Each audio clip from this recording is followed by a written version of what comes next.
As you can see, there is so much to like about this lens, because owning this lens make it feels like you actually have 5 prime lens all in one. But there's only one thing I do not like about the Sigma 18-35. Hey, what's up, beautiful people? In this video we are going to talk about the legendary Sigma 18-35. This is the most popular lens on the market right now, and I've been using it for some time now, and it's time to talk about what I do like about this lens. And I use this mainly on my Pocket 6K and 6K Pro because those are my trusted cameras that I use on most of my projects. But I've also used it with the Alexa Mini, the Red Gemini. I also use this on full frame cameras that has an aps-c mode, and this lens has been performing very good, and I'm here to tell you everything that I do love about this lens. But its reputation has been great, and I don't know if you can remember when Red used to sell their best model camera, that was the Red Raven. This is the lens that they picked to go with that camera setup because they know how well this lens perform. But first of all, if you're new here, I am Kashilembo Wabu, and I'm a DP director based in London, and on this channel we only talk about cinema related stuff to help you improve your visual storytelling. And if that's something that you're into, make sure you hit like, subscribe, and turn on your notification bell icon so you don't miss when I post a video like this. And now, without any particular order, let's talk about the Sigma 18-35. So here are a few things that I do like about the lens. First is the Sigma consideration of making this lens in E-mount, EF, Nikon, or any other cameras that are there, because come on, it is just good to give all the people that use other cameras the ability to get their hand on this lens. That is really great. I don't know actually if they knew how popular this lens was going to be, but it ended up being one of the most popular lenses on the market. And let's say you just got a camera and you're looking for a lens to buy first before you get other lens, I would actually recommend to get this lens and then work your way out when you have more money, because this lens go from 18 to 35. So one of the first reasons that I do love about this lens is actually the focus distance, or the minimum focus distance, which is 28 centimeter, which is actually good because, you know, when I put this lens on my gimbal, I get the long shot, the medium, and I can even get closer comparing to other zoom lenses that I have used. So I'm going to quickly compare this to my Canon 17-35.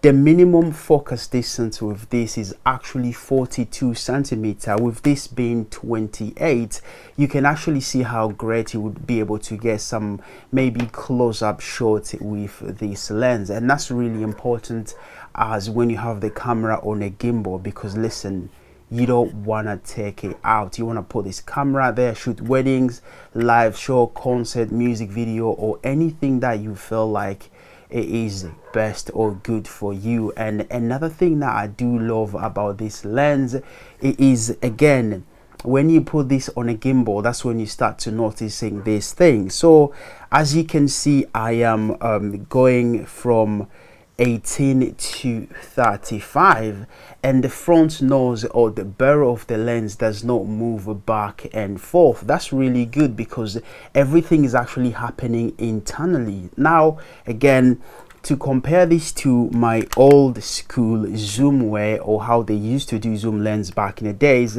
so you can see the barrel of the lens is moving front and back, and you can see here from the front nose, that is not a good thing, because you know, when you have your camera on the gimbal and let's say you are balanced, you are on 17, you just in that shot, okay, I want to get a medium shot. When you move this to a 35, it's actually put a bit of weight to your gimbal, and then it become front heavy, and you have to put the gimbal down and have to rebalance again, because when your gimbal is not perfectly balanced, the battery run quick, because the gimbal is actually doing all the lifting for you. So with the Sigma 18 to 35, listen, it's an easy thing. As you can see, you are going from 18 to 35, and all the moving is happening internally, and that's one thing that I really like about this lens again. And you know, time is money, and you get to notice those small things when you're actually shooting. Another thing that I do love about the Sigma 18 to 35 is the ability to cover a 5-in-1 lens, and let me explain. So let's say you are looking for 18mm, 20mm, 24, 30, 28 and 35, and you don't really have money for any reason, or you're just starting out. The Sigma 18 to 35 can cover all those focal length, and listen, for the price of one lens. And including myself, I actually never used to like zoom lenses because there are lots of glass elements, but with this I found that the quality is actually great, and you will not even notice any quality loss due to a lot of glasses inside. So that's another thing to like about the Sigma 18 to 35. And one of the best one is that the 18 to 35 has a constant aperture of 1.8 through the whole focal length, which is actually very unique and very good. I don't think Sigma knew how popular this lens was going to become, and I've actually noticed that they've decided to remake a cinema version of this lens with the same optic, but the housing are different. And the reason why I would never go for that lens, because there's no actually any optical quality difference to this one, so why spend more when I can actually get everything with this lens? And another thing that I do like about this lens, this one in particular, so I was talking to a friend of mine. I said, hey, did you know my lens is parfocal, or the Sigma 18 to 35 is parfocal? And nah, that's not possible. So he came with his lens and we compared them. Mine is actually parfocal, but his is not. So if you don't know what parfocal is the ability to keep focusing no matter the focal length. So let's say you are on 17mm, the lens is focused. If you go to 35, the lens will keep that object in focus. And I've actually noticed that there's 5 to 10% of Sigma lenses that are parfocal, so that is really a good thing. Another thing that I do love about the Sigma 18 to 35 is the price. You can get a bargain on this lens, especially when you actually have it second hand. So you can look online and you'll be able to get this lens at a very good price. And another thing that I do love about this lens, this one in particular, when I put this lens on my Blackmagic Pocket 6K or 6K Pro, it actually reads f1.7. I don't really know why and how that happened, but if you have the same thing, please make sure you comment below and tell me. As you can see, there is so much to like about this lens, because owning this lens make it feels like you actually have 5 prime lens all in one. But there's only one thing I do not like about the Sigma 18 to 35, and that's after using it for some time, but that's just my preference. So this lens is very sharp, but something that I tend to do,